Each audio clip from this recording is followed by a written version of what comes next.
chapter. There was a rich man who was dressed in purple and fine linen and lived in luxury every day. At his gate was laid a beggar named Lazarus, covered with sores and longing to eat what fell from the rich man's table. Even the dogs came and licked his sores. The time came when the beggar died, and the angels carried him to Abraham's side. The rich man also died and was buried. In Hades, where he was in torment, he looked up and saw Abraham far away, with Lazarus by his side. So he called to him, "Father Abraham, have pity on me, and send Lazarus to dip the tip of his finger in water and cool my tongue, because I am in agony in this fire." But Abraham replied, "Son, remember that in your lifetime you received your good things, while Lazarus received bad things. But now he is comforted here, and you are in agony. And besides all this, between us and you a great chasm has been set in place, so that those who want to go from here to you cannot, nor can anyone cross over from there to us."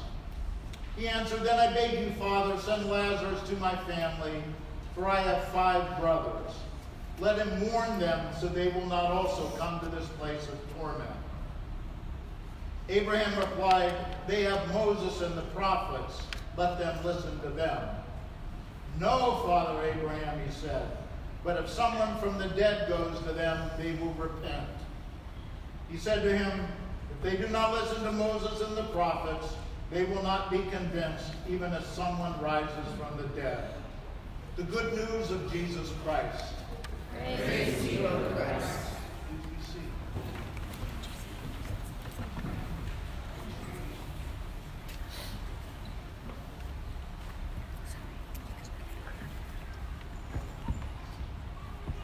As a senior in high school, I needed to go to college in another part of the country.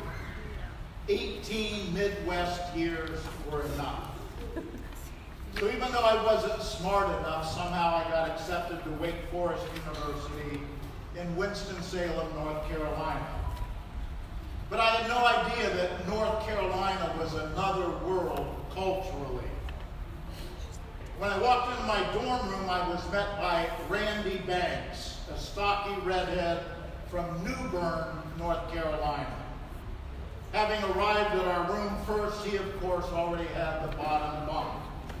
And pinned to the wall to the right of the light switch was this large beach towel. On it was pictured an old, overweight, bearded Confederate soldier. Confederate flag waving in the background, bearing the slogan, "Hell no, we'll never forget." Having attended integrated schools and an integrated church with my best friends all being Jews, I just did not think in terms of conflict with another race or religion or area of the country. And I sure didn't think the outcome of the Civil War was an ongoing issue. But it wasn't just Randy Banks from small-town North Carolina. It seemed most kids from the South had different perspectives from mine. Many were still openly racist. White guys were still oriented toward a single hairstyle, short. This was, by the way, in 1968. Clothes I had never seen or heard of an alpaca sweater. And music. What was beach music? And I had no exposure to that slow southern drawl, y'all. Randy Banks' favorite name for me was Damn Yankee. Go figure. So I've lived in Ohio, North Carolina, Washington, D.C., Los Angeles, South Carolina, Virginia, Illinois, and now Pennsylvania. And people are both similar and different, begins Jagoffs. I've worked with all kinds of people in therapy, Koreans and Hispanic Catholic pastors, priests, criminals and Lutheran pastors, gay men and lesbian couples. And from my experience, I think we can divide the world into 2 kinds of people.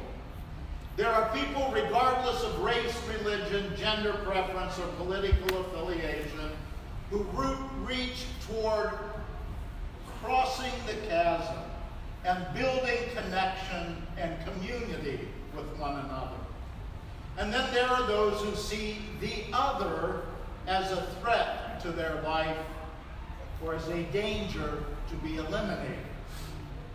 A few current examples of the latter after 2,000 years of Christianity and the admonition to love your neighbor as yourself. Right here in Pittsburgh, 2018 included the deadliest attack on Jews in the history of the United States. The Pittsburgh attack by a white supremacist was one of 39 reported physical attacks on Jews, a 105% increase over the previous year.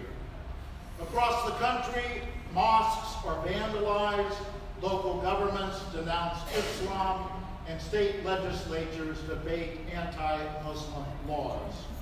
Anti-Muslim incidents include violence, opposition to Muslim resettlement, opposition to Muslim cemeteries, and opposition by elected appointed officials.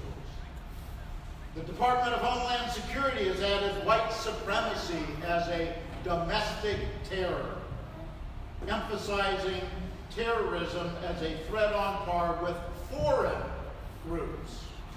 Such crimes grew by 24% in 2017, while recently we witnessed a white supremacist driving hours to kill 20 people at an El Paso Walmart, a city that is over 80% Hispanic and a weekend shopping site for people from Mexico. Yet people in Erie don't have trouble with people driving over the Canadian border to shop in Erie. Oh, wait a minute! They're white people!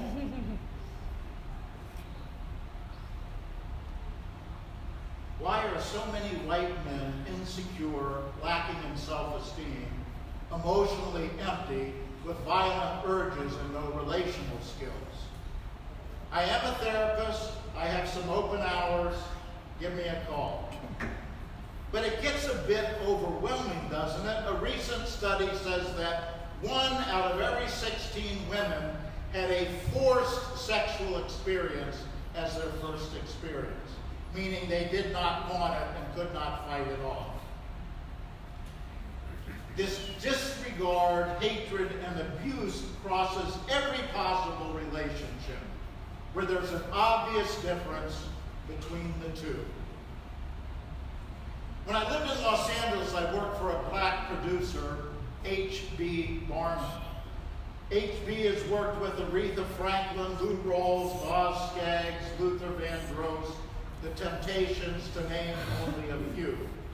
And he was part of the famed L.A. Wrecking Crew of studio musicians in the 1960s.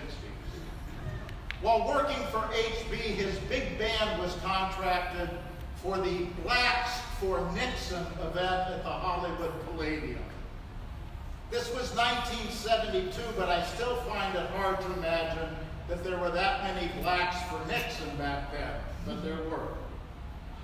Now, HB's big band consisted of 5 saxes, 4 trumpets, 3 trombones, bass guitar, drummer, percussionist, and a piano.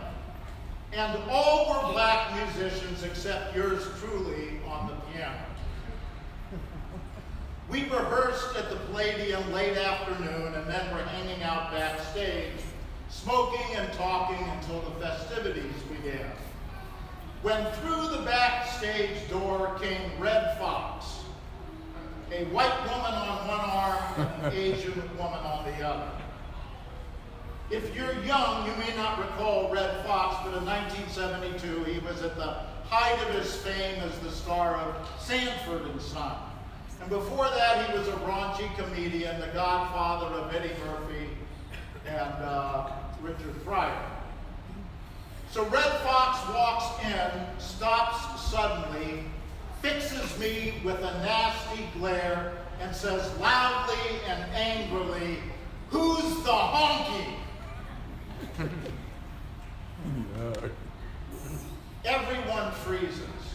especially the only white boy backstage. And then one of the musicians sidles over to Red and says quietly in his ear, "It's okay, he's with HB." And almost everyone relaxes. Our parable this morning drives toward this dramatic moment when Father Abraham tells the rich man there's this great chasm between he and Lazarus. A chasm that we know as the here has existed the entire time, for all time. It's the difference between the two. The first scene is a brief but brilliant picture of a self-indulgent rich man who cares for no one but himself. Purple cloth was extremely expensive, and he dresses in it every day. There's a play on words in the Greek that points out that even his underwear is top of the line. In addition, he feasts sumptuously every day, which means he does not observe the Sabbath, and he does not give his servants a day of rest. So he publicly flaunts breaking the 10 Commandments every week. And lying by his estate gate is laid a sick, hungry, neglected beggar. It's interesting that this person is the only person in all of Jesus' parables who has a name. We have the prodigal son, we have the good Samaritan, we have the widow, we have the merchant in search of the pearl, we have the sower of seeds, but only here do we have Lazarus, whose name means the one whom God helps. That's crazy. He appears to exactly be the man that God does not help. But members of the community respect him and care for him the best they can. But the only man in town who has the resources to feed him, care for him, heal him, is the rich man. So they carry him every day to the rich man's gate, hoping he or his guests will have compassion. Now, such action is still common in the Middle East today. If we were in the Middle East, we would walk out and all the beggars would be lined up around the church. The same for the mosques. They gather every Friday afternoon when the Islamic people say their prayers. So every day, only a few feet from Lazarus, a group of overfed, wealthy men recline each day while he lays in hunger and pain, listening to their conversation. Now, the dogs provide an interesting detail. In the day, dogs were not pets. They were considered unclean animals like pigs. So the wealthy man even feeds the wild dogs, but he does not feed Lazarus. The Greek makes it clear that the dogs were not joining the rich man in tormenting Lazarus. It's an odd detail, really, but the ancients knew, as we know today, that dog saliva is healing. That's why they lick their wounds. And so the dogs have pity on Lazarus and lick his wounds. So the dogs, in a sense, have more compassion than the rich man. Well, Lazarus dies. He's too poor for a funeral, and so Father Abraham transports him to heaven. He throws a party for him. Shortly after the rich man dies, he has a funeral and is buried. He finds himself in Hades, enduring its torments. The chasm between them that was there in earthly life has been revealed to continue in the afterlife. And isn't it surprising? The rich man knows Lazarus' name. He has ignored him his entire earthly life. But it's revealed that Lazarus knew Lazarus was at his gate the entire time, and the rich man was aware of his plight. But the rich man will not lower himself to apologize or ask for forgiveness. Instead, he speaks to Abraham. "Father, have mercy on me." Can you believe the rich man's demand? He has ignored Lazarus' plight, but he asked Abraham to send Lazarus down to him with a glass of water. He wants his needs taken care of immediately. That, by the way, C.S. Lewis points out the danger of wealth, which is exactly this. If you're rich, you can get anything you want, whenever you want it, no matter the price. Look at Jeffrey Epstein. You want a good current example. That's one of the problems with wealth. So instead of an apology, he demands services. And from the very man he refused to help. Well, Father Abraham says, no way, Jack. But the rich man is going to continue. He has the audacity to ask Father Abraham to send Lazarus as a messenger to warn his rich brothers. So the rich man's family consists of 6 brothers. In the Bible, 6 is the number for evil. If he includes Lazarus as one of the brothers, we now have 7, which is the biblical number for perfection. Once again, Jesus defines his followers as those who are able to include the ones we want to exclude. Christians are the ones who reach across the chasm of human difference and build the bridges of connection and relationship. I know of no harder work as Christians because we all innately fear and mistrust those who are different from us. Well, the chasm remains. Did you see the news Thursday? The gap between the wealthy and the poor in our country grew last year to its highest level in more than 50 years. We need to wake up. The divide is not between Republicans and Democrats. It's not between the Trump supporters and the Trump haters. It's between those at the top and those at the bottom. Amen. That's where the divide is. The tax cut of 2017 regarded for the largest gain by who? The wealthy. Even the sustained economic growth of the last few years favors those at the top. Our country is no different than what is pictured in this ancient parable from Jesus.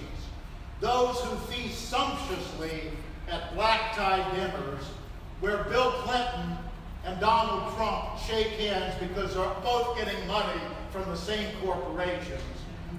They're big dinners behind gated communities while the poor sit hungry, neglected, and those without health insurance sit outside the gates. 2,000 years of Christianity, and it has not changed. One commentator on this scripture concludes, the parable invokes a realistic picture of too much of the world, where the chasm between the rich and the poor reflects gross injustice. 49% of the children in Millvale live under the poverty level.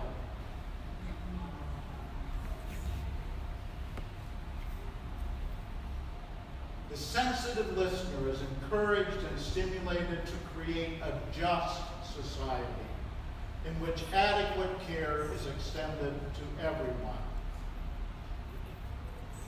Will anyone listen? He said to them, if they did not listen to Moses and the prophets, they will not be convinced even if someone rises from the dead. Amen.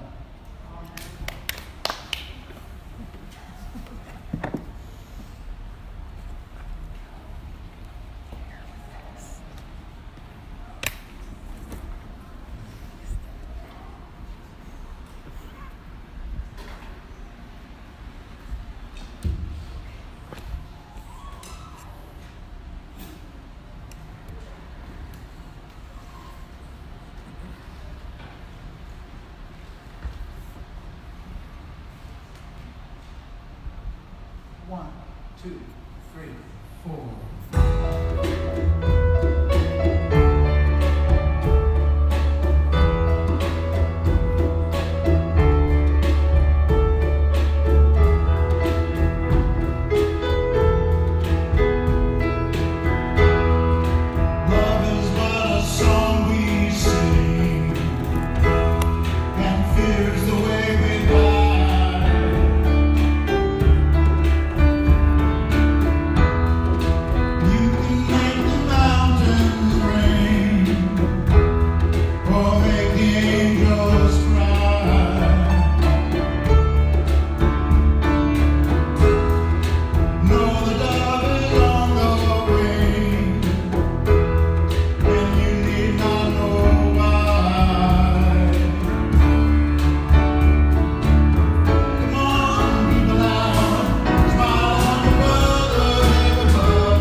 We stand for the Apostles' Creed.